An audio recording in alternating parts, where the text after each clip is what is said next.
This is Creating Your Encore Career and Becoming a Silver Entrepreneur with your host, Lynn Freest.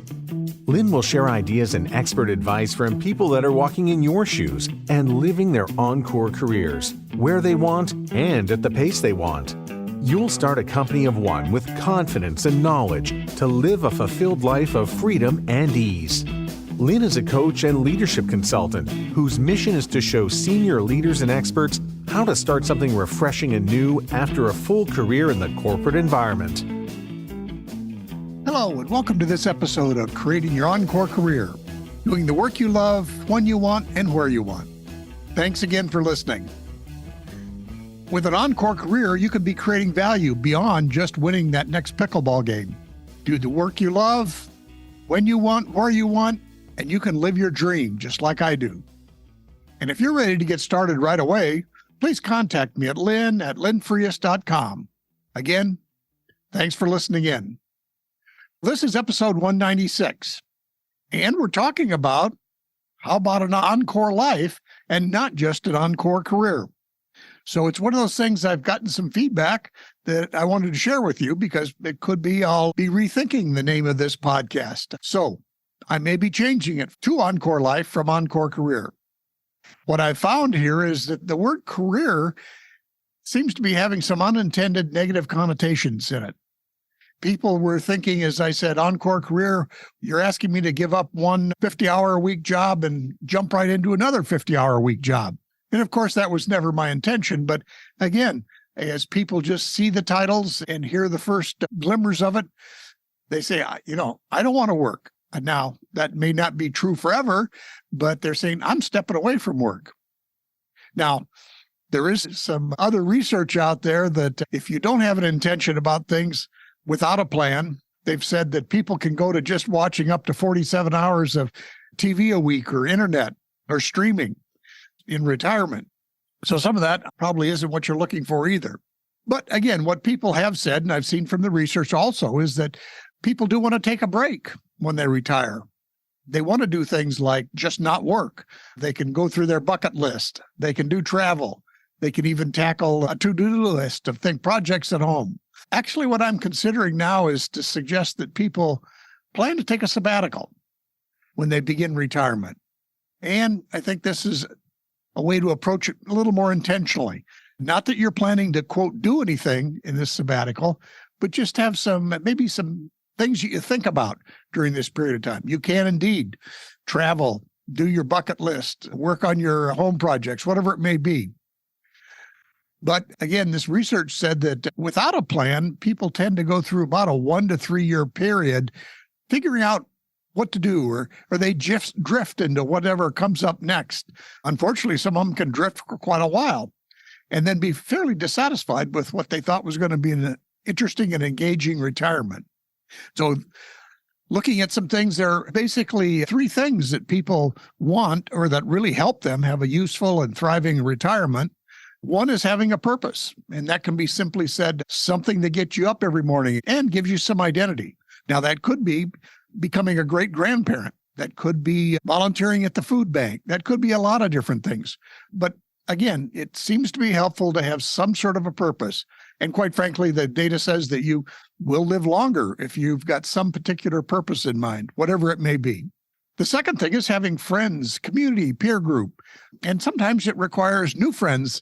The work friends are at work, but you may not have the same level of contact with them. So it's one of those things that helps to have new friends.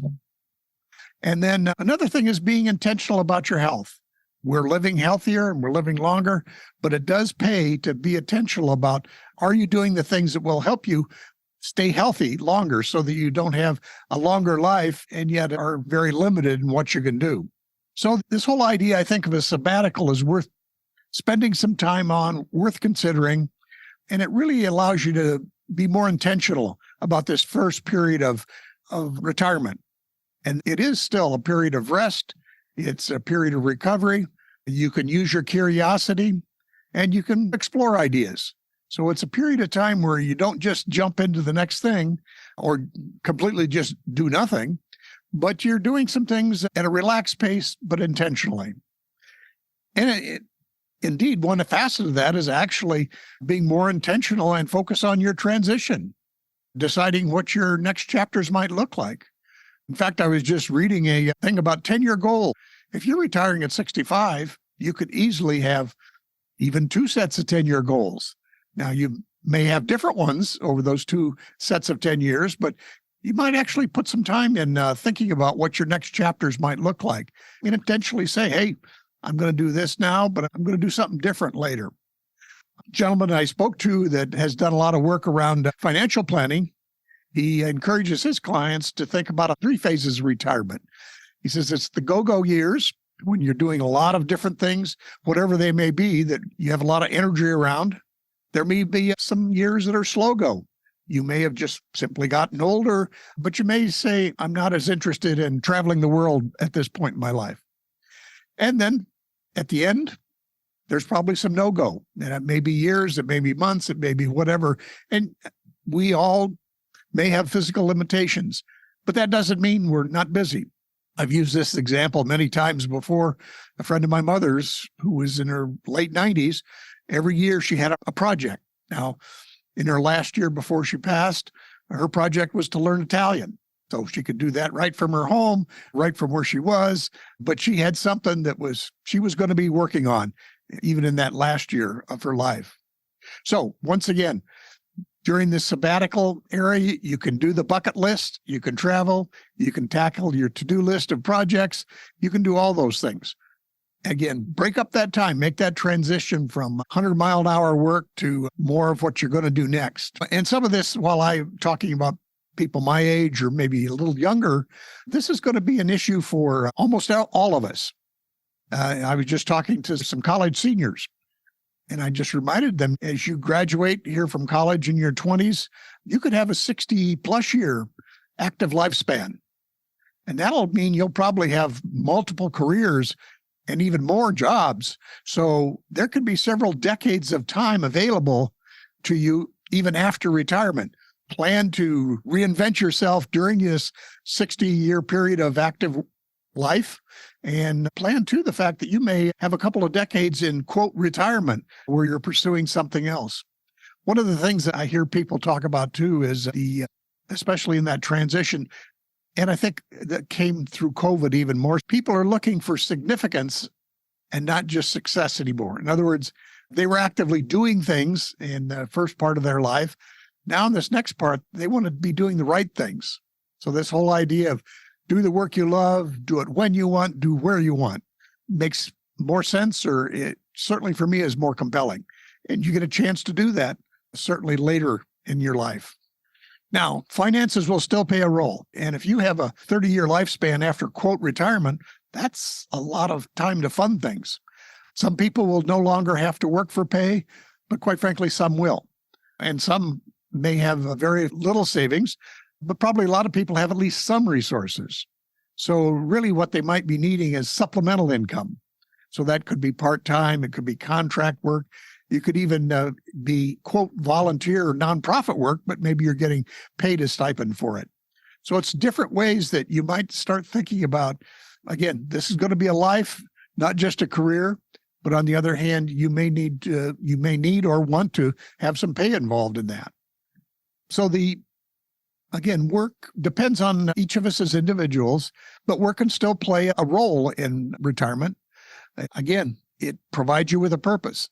A lot of people have a lot of experience, a lot of good things they've done in their lives, and they'd probably like to share that. So think about what those are. Now, I will say that sometimes you may have to think about using them in a different context that maybe you did because technology changed, business changed. But if you were a supply chain manager, you could still help another small company understand their supply chain. So it can be a variety of things. And then this whole idea of having friends, communities, and peer groups. So if you do want to pursue an encore career, it really helps to have people who are also pursuing entrepreneurship or encore careers or different things. You want to surround yourself with maybe a new and interesting group of friends that can support you as you try these new things on. And then finally, as I mentioned before, even if you're, quote, working again, you still want to be intentional about your health. That kind of wraps up what we're going to do, but I was wanted to share a few more things. I can help you learn to be an independent worker or consultant, and you can learn to be an entrepreneur at any point in life. I have a colleague whose father was in his 90s and started a business and made it very successful. So it's one of those things, it's never too late to start something new.